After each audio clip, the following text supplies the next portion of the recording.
Hello guys, सो आज हमारी next class है प्रोनाउंस की। तो अब हम लोगों का टेबल ख़त्म हो चुका है, राइट। सो हमारा first part of pronouns is over, जहाँ पे हमने आई, मी, माई, माइन और माई सेल्फ और उससे रिलेटेड टेबल की बात की थी।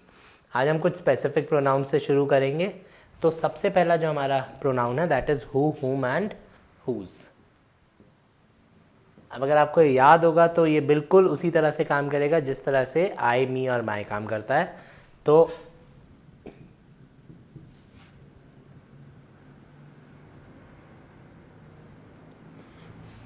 अगर मुझे आई मतलब सब्जेक्ट, तो अगर मुझे सब्जेक्ट की ज़रूरत है तो मैं हु बोलूँगा।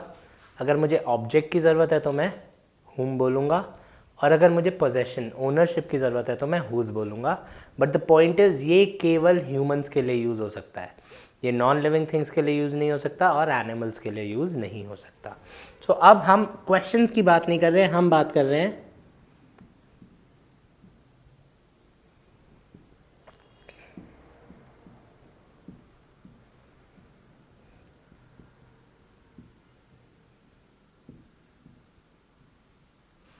The boy who, the boy whom and the boy whose.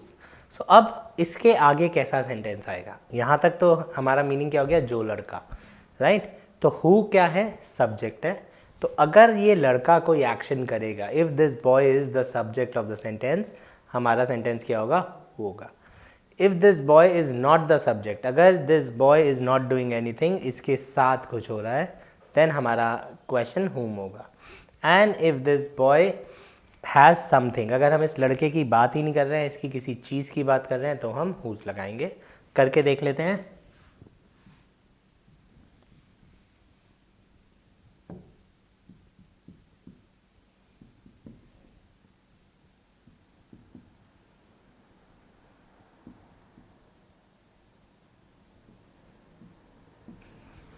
So अब the boy who met me, अब यहाँ पे क्या हुआ, वो लड़का जो मुझसे मिला। तो लड़का खुद से मुझसे मिल रहा है, इसलिए यहाँ पे हु मेट मी बिल्कुल ठीक हो गया।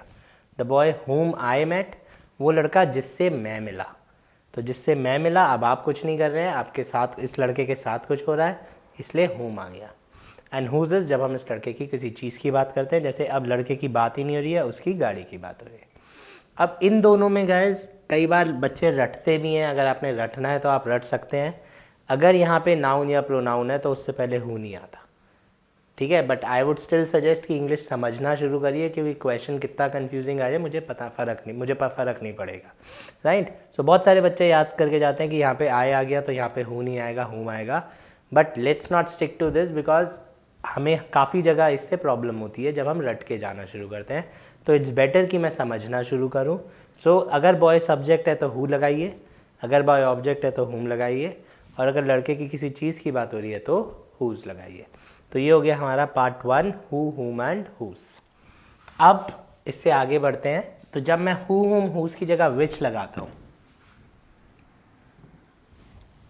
तो विच लगता है जानवरों के लिए और चीज़ों के लिए।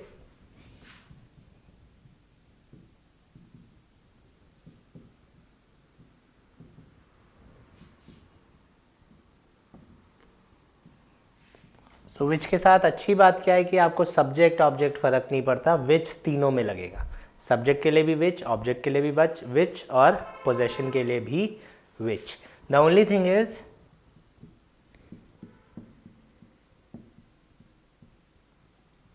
ये नॉन ह्यूमंस के लिए भी लगेगा। मतलब कुत्ते बिल्ली को आप हु नहीं बोल सकते, कुत्ते बिल्ली को आपने विच बोलना पड़ेगा।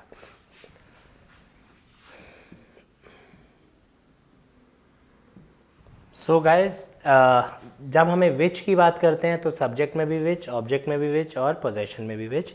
प्रॉब्लम क्या है कि नॉन ह्यूमंस के साथ विच लगेगा, हु नहीं लगेगा, राइट। तो अब हम लोग, बहुत सारे ऐसे एक्सपीरियंसेस होते हैं, ऐसी चीज़ें होती हैं जब मैं कुत्ते बिल्ली को ही शी बोल देता हूँ, राइट। जब मैं उनको पर्सोनिफाई कर देता हूँ, जैसे आपने कहानियों में सुना होगा कि शेर कुत्ते से बात कर रहा है, कुत्ता खरगोश को जाके बता दे रहा है। तो वहाँ पे हम क्या कर रहे हैं, वहाँ पे हम इनको आदमी बना दे रहे हैं।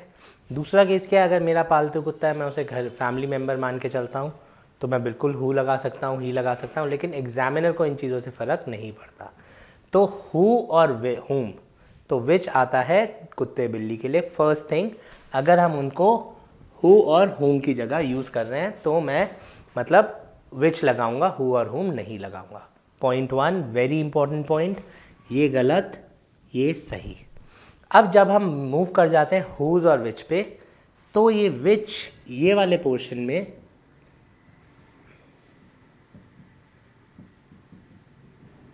अब हुज होता है ओनरशिप के लिए। अब कुत्ते की रोटी, रोटी पे कुत्ते का अधिकार हो सकता है, कुत्ते की टांग, टांग पे कुत्ते का अधिकार हो सकता है, तो ये जानवरों के लिए लग सकता है, ठीक है। तो विच जब मैं पोजेशन की बात करता हूं तो केवल लगेगा नॉन लिविंग्स के साथ।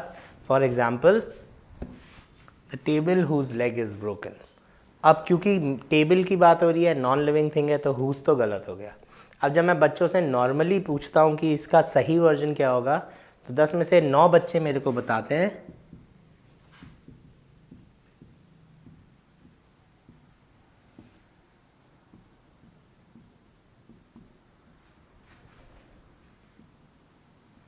The table which has a broken leg.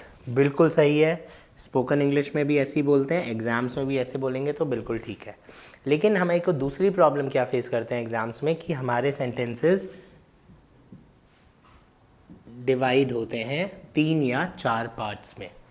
अब अगर मैं ऐसे सही करना है the table which has a broken leg, तो बी और सी दोनों गलत हो गया, तो दोनों तो गलत हो नहीं सकता। अब इसमें हम बी गलत करके आएंगे। अब हमको क्या ध्यान रखना है कि अगर हुज और उसके बाद का चीज़ एक साथ है तो क्वेश्चन गलत है, नहीं तो नहीं।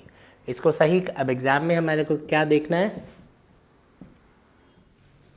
ठीक है। तो अगर हुज लेग ये पूरा पोर्शन एक साथ है तो मेरा सेंटेंस गलत होगा, नहीं तो मेरा सेंटेंस गलत नहीं हो सकता।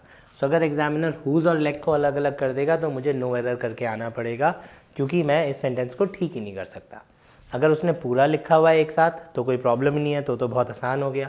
लेकिन अगर हुज और लेग साथ में, तो आप हुज और लेग को गलत करके आएंगे, इस ब्रोकन को गलत करके नहीं आ सकते। और इसको लिखने का तरीका क्या है, लेग ऑफ विच। तो इसलिए जब तक ये दोनों साथ हैं मेरा क्वेश्चन गलत है, अगर ये दोनों साथ नहीं है तो कोई और गलती मुझे ढूंढनी पड़ेगी, राइट। ये हो गया हमारा मेन डिफरेंस बिटवीन हु और विच। लास्ट पार्ट की बात करते हैं इस क्लास के। अब लास्ट पार्ट क्या है गाइस, जब मैं हु और विच दोनों आदमियों के लिए यूज़ कर दूँ, तो नॉर्मली विच यूज़ होता है जानवरों के लिए या चीज़ों के लिए। जब विच चीज़ों के लिए यूज़ होता है तो हु और विच का मीनिंग सेम होता है। लेकिन अब जब मैं आदमियों के लिए इसको यूज़ करूँगा तो डेफिनेटली हु और विच का मीनिंग अलग अलग हो जाएगा। तो कैसे अलग अलग हो जाएगा, तो अब मैंने बोला हु इज़ योर ब्रदर और विच इज़ योर ब्रदर। अब दोनों आदमियों के लिए यूज़ किया, तुम्हारा भाई कौन है। अब हु और विच में डिफरेंस क्या होता है, हु बात करता है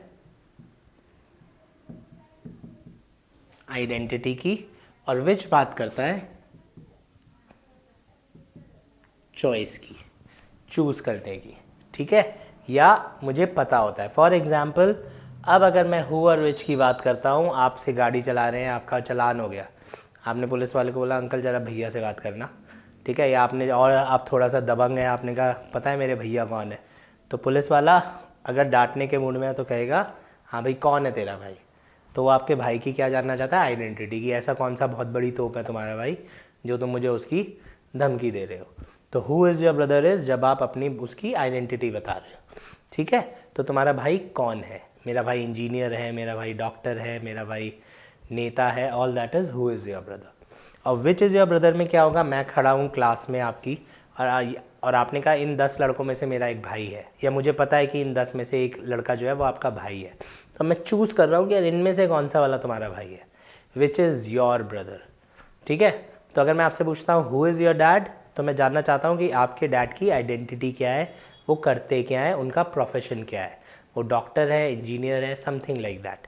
what is your dad, who is your dad, मैं आपके डैड की आइडेंटिटी जानना चाहता हूँ। और which one is your dad या which is your dad is, मुझे पता है 6-7 लोग बैठे, इनमें से एक आपके फादर है, मैं पूछूंगा यार आपके कौन से वाले फादर है, राइट। तो जैसे मैं स्टूडेंट्स मेरे से मिलने आते हैं, उनके पेरेंट्स वेट कर रहे होते हैं, मान लीजिए 4-5 पेरेंट्स वेट कर रहे हैं, तो मैं बोलूँगा एक लड़का अंदर से बाहर आया, मैं कहूँगा हाँ यार कौन से हैं आपके फादर, तो मुझे क्या बोलना चाहिए, which is your dad. Why, because मुझे ये तो पता है कि इन 5 में से एक है, बट कौन से वाले हैं मैं नहीं जानता। तो जब आदमियों के लिए हु और विच यूज़ होगा तो हु यूज़ होगा आइडेंटिटी के लिए और विच यूज़ होगा आपका चॉइस करने के लिए।